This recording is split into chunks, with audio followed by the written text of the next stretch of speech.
Well, thank you so much for joining us at CES 2023. We made it. We're here. I am personally thrilled to be here today because I get to join three incredible leaders who are committed to driving systemic global change for good. And I would love for you to help me welcome our three leaders today. Farthest from me is John Miller, CEO of Integrated Media Company and former chairman and CEO of AOL, you may have heard of them, and chairman and CEO of News Corp. Please welcome John.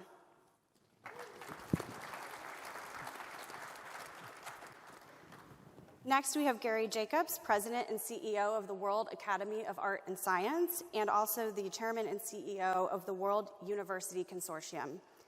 And I was told backstage that he is no newcomer to this world of what we're going to talk about today. He's been doing this for over 35 years, but who's counting? And last but not least, please help me in welcoming Ketan Patel, who is the chairman at Force for Good and the former managing director at Goldman Sachs in a strategic position. So please welcome all of our guests today.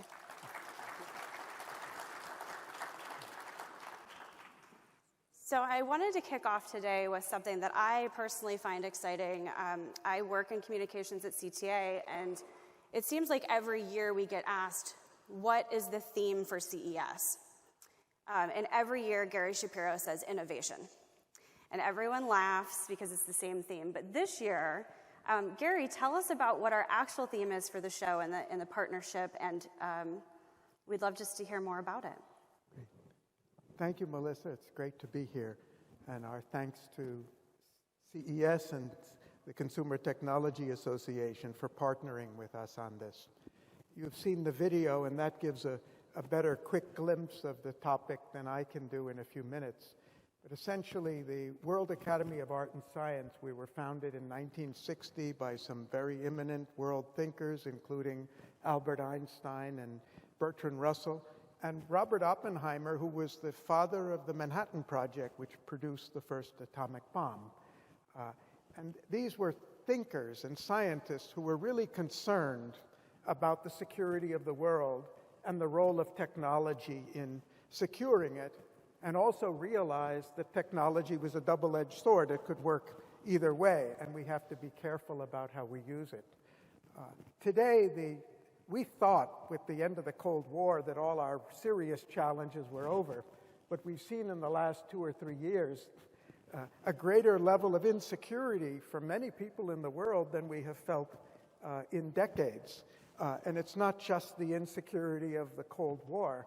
We've got the insecurity generated by COVID, which has impacted people all over the world. The insecurity of course, the current war in Ukraine, which is impacting on food supplies in Africa and energy security and pricing, inflation, and so many other things. And of course, the ever-present pending thing of climate change, where we're just beginning to see those impacts. So the UN approached us and asked us whether we would partner with them on a global campaign on human security. And we were delighted when we spoke with Garry Shapiro, the president of CTA, in proposing a partnership with CTA on this theme, because we feel that technology is such a critical driver. If we're going to find solutions to this, technology is really the central lever, and this industry represents the innovative, let's say the leading force in technology innovation in the world. And that leads to our partnership with the Force for Good, and you'll hear from Ketan. I'll let him take over and tell you, because of the really exciting, important research and ideas that they're bringing into our campaign to show what technology can really do to address human insecurity. It's a perfect segue. In fact, Ketan, we are breaking news today. We have a brand new report that you're just launching, and if you would like to check it out, you should go to forcegood.org. That's FORCEGOOD.org. Now, will you tell us more about the report? Sure, I will. Thank you very much. And again, just as Garry said, what a pleasure to be here to discuss something so important. Force for Good is an institution dedicated to seeing if we can influence capitalism to fund the biggest issues of the planet and fund them as an opportunity. That was one of the first insights we had 3 years ago when we began this endeavor, which came out of the UN really wanting to do that, look at capitalism and how you change it. The news wasn't good initially. The news, as we analyzed finance and the finance industry and how they were allocating capital, was that they were breaking records every year, year after year, allocating capital towards the UN Sustainable Development Goals. These are 17 goals dedicated to leveling up the world and making the world a better place by solving the biggest issues of poverty and hunger and child education and so on. And it just wasn't happening at the pace, despite records being broken and trillions of dollars being pumped into it. And we took a very grassroots approach. We sat down and said, how much money does it really cost to solve the world's issues? And I think you won't be surprised if you watch the news that we estimated for human security and for the Sustainable Development Goals together, it would cost about $200 trillion. The world has a stock of $450 trillion. So nearly half the world's money had to go into that. And this is such a big hurdle that the news seemed like just really bad news. How do you divert or reallocate or repurpose half the world's money nearly to solve the problems? It seemed like the answers, we did this report, and the reason we did this was because we thought the answer must be in innovation. And Gary's right, that is the theme, right? So as we looked at it, what we found was if you took technology and you analyzed the top 100 companies in technology representing the scalable innovation or scaled innovation already, and you said, let's allocate that to the 17 goals and to the human security problems of the world, you found that about 40% of the targets could be solved through technology. And that was enormous. This is such a big thing for the world to grapple with, these big challenges. If 40% of them can be done, it can be tackled through technology, it becomes doable all of a sudden. And what we found was technology would shave something like $55 trillion off the cost of achieving these targets. So we're back in the realm of people thinking, maybe there is a way through innovation, through the application of existing technologies first to the problem to solve it. And the analysis is about half of that just happens if we connect the world that isn't connected. And so many people in the world aren't digitally connected. And so that's the first part of the challenge. And that already starts to solve problems. And then if we apply solutions we have in one part of the world to another part of the world, we again solve massive issues. And we're almost halfway there. The targets are set to be achieved in terms of the goals by 2030. So the clock is ticking, and the solution really is that the industry represented at CES and other aspects of the technology industry worldwide are potentially the solution to solving the world's biggest problems, those fundamental issues that separate us.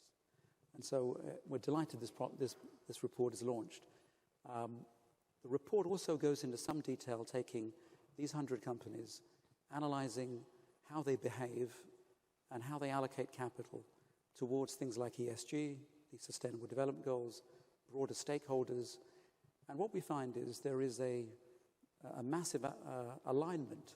85 to 95% of the industry does ESG, has net zero goals, and is seeking to serve in their core strategies the broader stakeholders, not just shareholders. So the industry is on its way.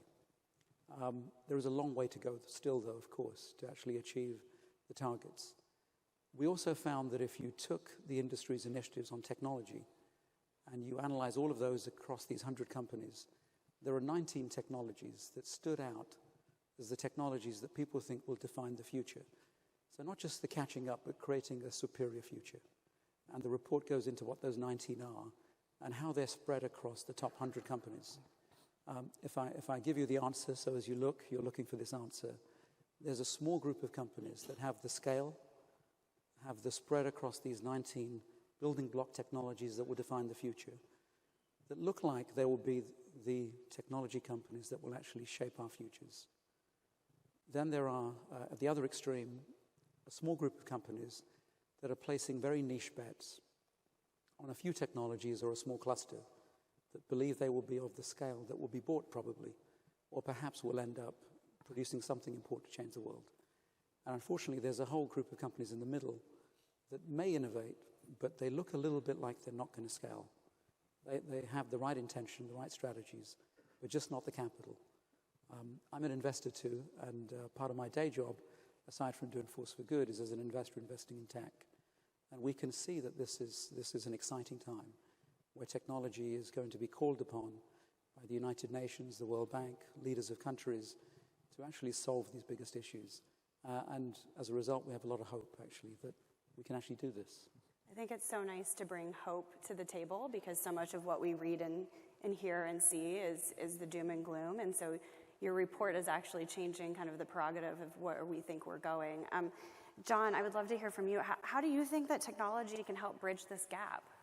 Yeah, so also I just want to comment on a little bit of what you just heard.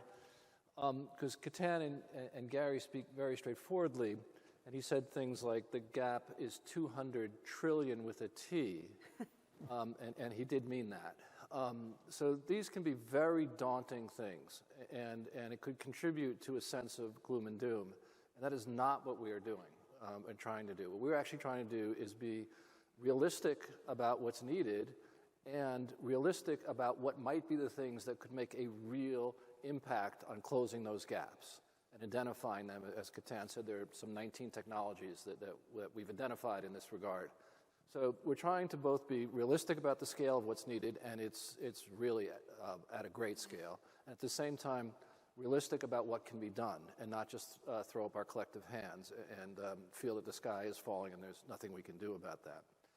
I think, Melissa, then, to your question, I think it's a combination of both existing technologies that exist today, maybe in one part of the world, but aren't necessarily deployed globally and could be. An example that's cited in the report is India has brought, in the last 8 years, almost 500 million people into the financial system. And that means they have an identity, they have the ability to have a bank account, maybe get a home, and an education. And this is the beginning of a whole good cycle. And that's a big number, 500 million people, and they've developed an infrastructure around that could be deployed in other parts of the world and could help get the almost 3 billion people in this world who are not connected, as Ketan said, could help them get connected not only online, but connected to some sort of financial resource. So that's an example of an existing technology that exists in the world today. It's having an impact in one large part of the world, but not in the rest of the world. And could be. And another, just to that I think may have captured much of our attention in the last couple of weeks, was the announcement about the advances in fusion technology. Mm-hmm. Now, I think we're ways off before we'll see that commercially deployed, but it just goes to that there's also a very big role for fundamental innovation. And so it's the combination of these two things, the spreading out and further deployment of existing technologies that are proven to make a difference today, and the need for further innovation. And this is, again, what we're talking about, to have the companies that can have this kind of impact focused with intent around these issues, right? We think it's very important that the companies that can make this impact and the sector that can make this impact have declared intent to do it. And that's part of the mission that we're on, is to encourage that to happen. Before I pass it over to Garry, I will make a quick plug that Secretary Granholm from the United States Department of Energy will be at CES, so you should check that out while you're here as well. Garry, do you want to add to this? Do you want to add to how technology is going to bridge that gap? Well, I can give another example. I'm really glad that both of you emphasized the issue of hope, because we believe these issues can be tackled, but they can't be tackled doing things the way we've been doing up until now. They can't be tackled. It's interesting when we're talking about the we is no longer the US or Europe or China or Japan. The we is the world. And our institutions and our actions aren't really geared up to do things in coordination at the global level. And probably the most organized parts of global society today are our major corporations, which are global, which see global markets, which have a global reach. And that's why we're so happy to be here and feel that this industry and other industries like this, which we're talking to, can do so much if, as John said, if we really realize the magnitude, the importance of this issue, and if every company realizes that this is our future, it's the world's future, but it's the future of our companies. If we don't solve these problems, then nobody's projections for the future are going to be very reliable, whether it's about war or climate change or another COVID. We all know how much that can impact on us. So we think it's everybody's business to do something about it. And of course, we feel it's not only a responsibility, but it's a great opportunity. And that's what's great about the report that Ketan has just announced, that we see this as great opportunities for companies in this industry and other industries. And just this year, for the first time, CES has introduced innovation awards for human security, just at the beginning, to highlight the fact that there are real opportunities here for companies that can understand what the human needs are and how they're changing, not just where the traditional market opportunities are, but where the emerging opportunities are that can really make a big difference. And I'll just mention one example, and that's education. The studies show that if we really wanted to meet the world's demand or need for higher education, we'd have to be, just in quantitative terms, not even talking qualitatively, we'd have to open a university the size of Harvard, 5 a week for the next 15 or 20 years.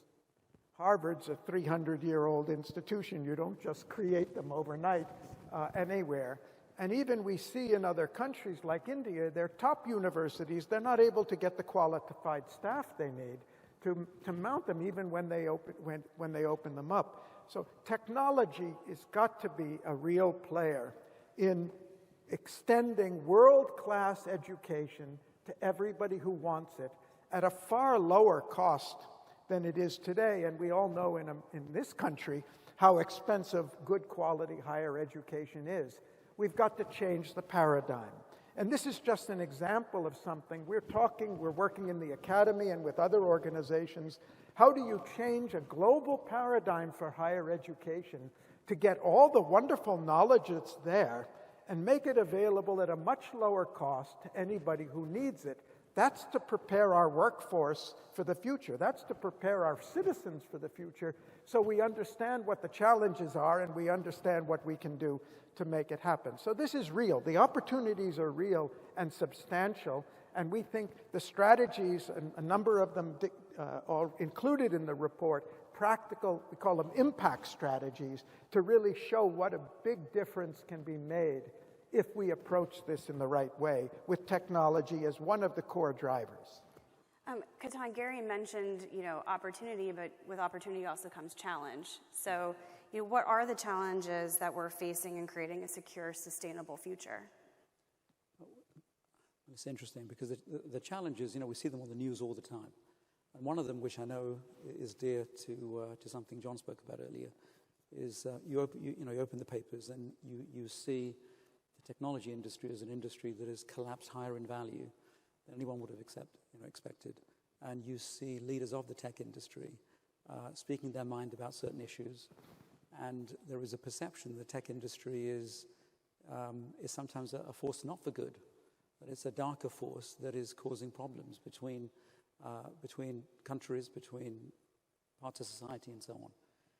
I think when we talk about technology in the report, we're talking about real tech, which is about the creation of innovative solutions to address issues and to create opportunity. And I think that's one of the biggest challenges that needs to come across. It's media-worthy to report what a tech CEO thought when they were having their breakfast. But it's irrelevant to actually changing the world to be good. And what we see as we analyze the 100 companies that we did is that these companies are pushing the boundaries of doing good. If I could compare that to the finance industry and their efforts to do good, there's lots of lessons for the tech industry. And I bet if I asked, you would all think that the tech industry was ahead of the finance industry. But the finance industry started a lot earlier in terms of addressing the Sustainable Development Goals and the ESG, and they are further ahead. What we found was that those people that did the most good in the finance industry were the most profitable grew the fastest, and on average made 6 times more money for shareholders than those that just were average in the industry. So 6 times more return on shareholder capital. That was so significant, we could afford to be out by a factor of 2 or 3 or more and still be fine. That actually doing good pays. And it seems sensible for why it pays. And the report describes it a little bit, but here's why it pays.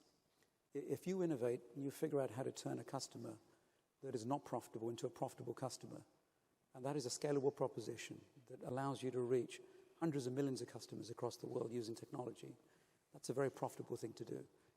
And what we found was using technology, you could open bank accounts and you could give them insurance and you could give them loans and you could track their lifestyles and you could sell them other things. And that allowed you to monetize this investment, but at the same time drove inclusion. So mass inclusion, which sounds like something that is just about doing good for not making money, is actually one of the most commercial things that we saw in the finance industry doing. And I think the tech industry, I think, knows that mass inclusion, so the 1/3 of the people that don't have digital at all, once those people are connected, they start to become customers. And so it's a drive for revenues, for profitable revenues, from a customer base that seems like it's an irrelevant customer base today. But technology reduces the cost of serving them and gives you the access. And we've seen that repeatedly across industries. And what we see is a 4th generation of technology now, which will close that gap.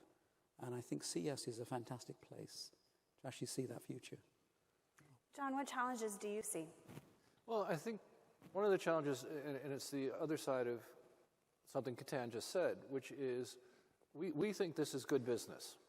Ketan runs a private equity firm. I run a media investment firm. Those are our day jobs, so to speak.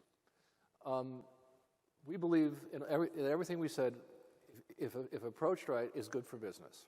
We're not, I want to make it clear to the audience, we're not anti-business in any way. But I think that's a really important point. Having that understood by industry is a really important point. This is not just that you should do it out of your care for the planet, your care for your kids. You should. But in addition, this is good business. So I think one of the things that we really want to get across is that again, the scale of these problems is significant, really significant. So are the opportunities. Mm-hmm. They're commensurate. The companies that, as Ketan was just referring to, that connect the next 3 billion people are going to do very well out of that economically. And so we really do believe in that opportunity for business, and that doing it the right way, and as Garry said, having different groups come together and think really broadly about this, we also think is key. And that's typically not how a lot of organizations have functioned in the past.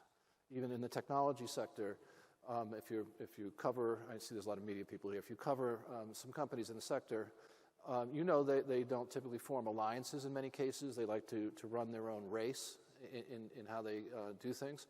And we would submit that's fine in certain ways, but also now we have to think more broadly about how we can work across the usual fault lines in business to achieve these kind of goals. That, again, will also be good for business. Yeah.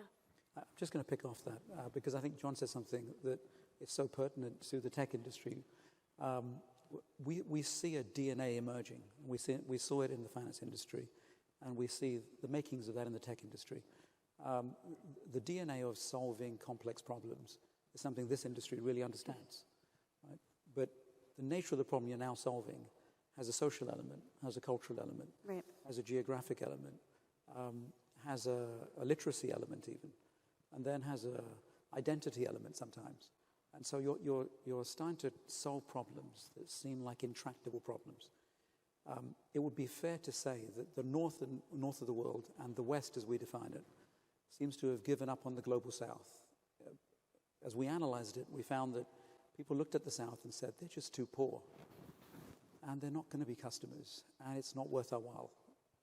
And what we found amongst the largest financial institutions is they started to say, but what if we could serve that country or that customer base using this technology, and it had to be at this cost to be profitable, and it forced them to be innovative, not just in their product design, but their organizational design, the distribution delivery design, the relationship they had to build with the government, the relation they had to build with regulators. And all of a sudden, they were breaking the boundaries of what they thought was their job. And if we contrasted people who thought the job was to process bits of paper compared to people who thought the job was to solve real human problems with technology, those two are so far apart, it's almost like the industry starts to split into two. Those that think the job is just to write technology, and those that understand the problem is to execute that in a real environment where you learn to almost re-engineer your organization and rethink its purpose. And it's so profitable to do that. Well, because the marketplace is demanding it, right? It's changing. Yeah. Garry, did you want to add anything? Well, I just fully support what my colleagues have said. I've done a lot of research on successful businesses over the last 100 years, and all that supports what Ketan and John are saying, including in this industry where I worked 35 years ago as well. If you think about it this way, human needs are ultimately the thing that drives market growth. And the human needs are changing, and the rising insecurities that we see in many areas are really opportunities for those who can find innovative ways to meet them. So this is sound business, and it's also really sound common sense, because we've got to solve the problems for the whole world. We can't cut ourselves off from the rest of the world now. We're a global society, and what happens anywhere impacts all of us. And we need the entrepreneurial creativity, initiative, energy of industries like this, and many others as well, which we're talking to help provide that initiative to really address this. The governments are not set up to solve these problems, and governments still look at their responsibility as pretty much localized and nationalized, but the problems aren't, and the solutions aren't either. So we need those who can think of the whole world as their market, and the whole world as the needs we're going to fill. And I think it's very realistic. It's happening already. Look at Tesla, for example. What they have done now, a new member of CTA, I think, recognizing how important, they've revolutionized an industry because they recognize what's happening with energy and what's the future of energy and the climate needs in the world. And Google did it, Apple did it, a number of them have done it. I'm not citing one and only, but the opportunities and the needs are much greater than that. So John, I'm going to start with you, and we're going to keep it to one thing. If you could just do one thing to speed up progress, what would it be? One thing for progress? Yeah. Speed it up.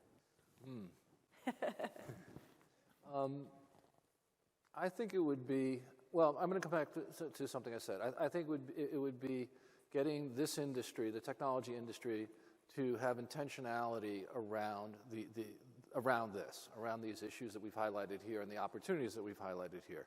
That would be the biggest thing, because I think, and as Garry was saying, governments this is their responsibility in many ways, are by definition local. The companies we're talking about, and the industry we're talking about, is not local.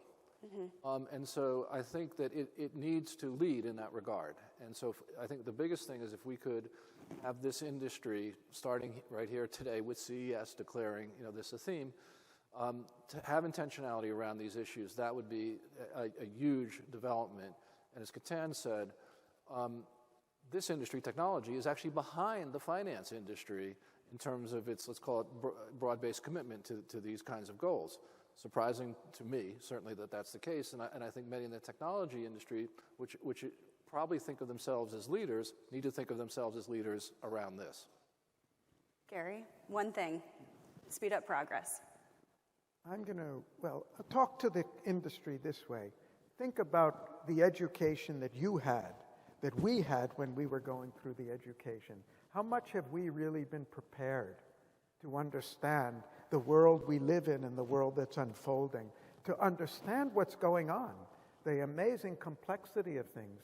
We were taught in silos, particular subjects. We've worked with the IEEE, artificial intelligence, on what type of education they're giving to youth around the world for artificial intelligence, which is narrowly technical, but not understanding what's going on in the world around them. So I think the one thing, and there are many one things, but I think the one thing I would say is we've got to dramatically change our idea of education and what we should be teaching, what the next generation should be learning, to prepare them not only to live in the complexity of this world, but to understand it and understand the changes and where the opportunities are unfolding, and not just think we can copy the past or repeat the successes of the past. We've got to adapt and imagine and have the vision to see where the world can go and make it go that way. That we need visionary leadership, and that means we need an education that really encourages people to think differently. And they need a much broader exposure to what's going on in the world than past generations have had up until now. Ketan? God, one is so difficult. I know. I'm sorry. Force for Good launch 6. I'm going to pick one of them. Okay. So we launched 6 initiatives that we think will make You a can systemic mention change. all 6 if you want. You can only talk about one, though. I'll talk about one. I would pick this one. We worked with UNICEF, who you would have seen standing outside saying, please give us some money so we can help the children in the world. UNICEF have worked with consultants to figure out what it would cost to finish linking up all the people, all the children in the world in schools. They showed me a map, this was a few months ago, of the world and its schools. And green dots are lit up as all the schools that have a connection. Red dots are the ones that don't. It's quite heartbreaking when you look at how many schools are red. And here we are, we're the most privileged people probably in the world, because we don't live in those places. We're not products of those places. But there's so many places in the world that just don't have that last mile, just don't have the telecom infrastructure. We asked them how much it would cost to see if it could get funded. It costs about $110 to $120 billion. Now, that's billion with a B, as John I was going to say, at least now we're talking about bees. And now we're down to small numbers. For the whole world, you're talking. The whole world, right? So we said, all right, so what is the down payment that allows you to leverage that and finish the job? So it's about $30 billion. So I wouldn't mind if we could raise $30 billion. Okay. Right? And just link it up so we get on with it. Because this is ridiculous to go into the next phase, in this century and still have these red dots where kids aren't linked up. It just makes no sense. So you put down $30 billion and you figure out to leverage that up, we can actually start with a platform onto which you can pile on the rest of the tech and solutions. We're actually going to pass a plate through the audience for donations. We'll get real close. So just in the little bit of time that we have... This industry has the money, though, easily. In the last couple of minutes that we have, I thought we could... We're sitting at CES 2023. Oftentimes, people describe CES as walking the show floor and seeing the future. So we're going to all get in our CES time machine. We're now sitting on the stage. It's CES 2030. What progress have we made, and what do we still need to accomplish? And I'm going to start with John and then work our way back. How's that? All right. So I said before that we're not downbeat about this. We're trying to be realistic. I'm going to start a little downbeat, however. Okay. Which is, we did a report just recently at Force for Good around the finance industry and the gap with the SDGs. One of the unfortunate things is, for a number of factors, COVID being a key one, as well as the war in Ukraine, the invasion of Ukraine, have set back a number of goals. And so things in terms of the requirements and the gap have not gotten better in the last couple of years. They've gotten worse. So the numbers have unfortunately increased a bit in terms of what's needed. So this is a real thing. You can start to see what's happening. And so to your question of 2030, if we don't take action individually as industries and so on, this is not something that's going to just happen the right way of its own accord. And I think that's again, it's not the daunting part to me. It's the call to action part. It's why we need to do this. So I'm going to stay on theme, and I would say by 2030, I would hope that not only the key industries of both the finance industry and technology, which we think are the two most key industries of all that can impact this, but other industries as well. Those two, as well as other industries, have really gotten I'll use my word, the intentionality around this, and so that we can see business as a whole and economies as a whole oriented to achieving these kinds of goals and making a real change in our world by that time frame. Because again, I think the somewhat scary thing is if we don't start doing that, it becomes harder, right? We become but it's not going to solve by itself. It's not going to become easier by itself. So we have to start somewhere with these two industries that are, to my mind, the most important, and to our studies the most important, and then hope it also permeates economies at large from there. Excellent. Garry? I'm going to take one point directly related to why we're here at CES on human security. I think one of the things that needs to change, and that's why we've launched this campaign, is our thinking about what security is. Because for centuries, not just decades, we've been thinking of security as something that's provided by the military, and if we have that, then we're strong and safe.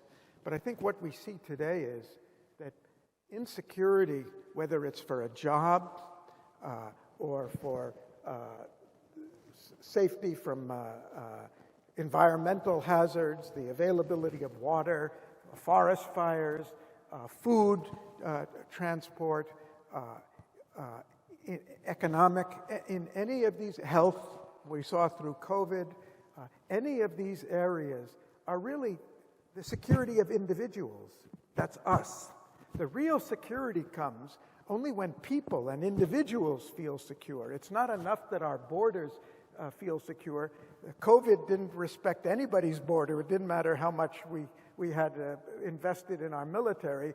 And global climate change is not respecting anybody's border either. These are things that permeate the whole world. So we think the real solution is a change in thinking and a change in priorities. Real security comes when we all feel secure where we are, when we've got access to the basic needs. Otherwise, we get huge migration of people from one place to another, whether it's as refugees from war or refugees from environment or shortage of food or whatever it is. So I think we need a change in thinking, new ideas and a new way of thinking about the future. And we think that can be done. And that doesn't require $100 trillion to change our thinking. It just requires a willingness to think differently and to educate our youth to think differently about the world. And we think that's really doable if we take it seriously. Ketan, I'm giving you the last word.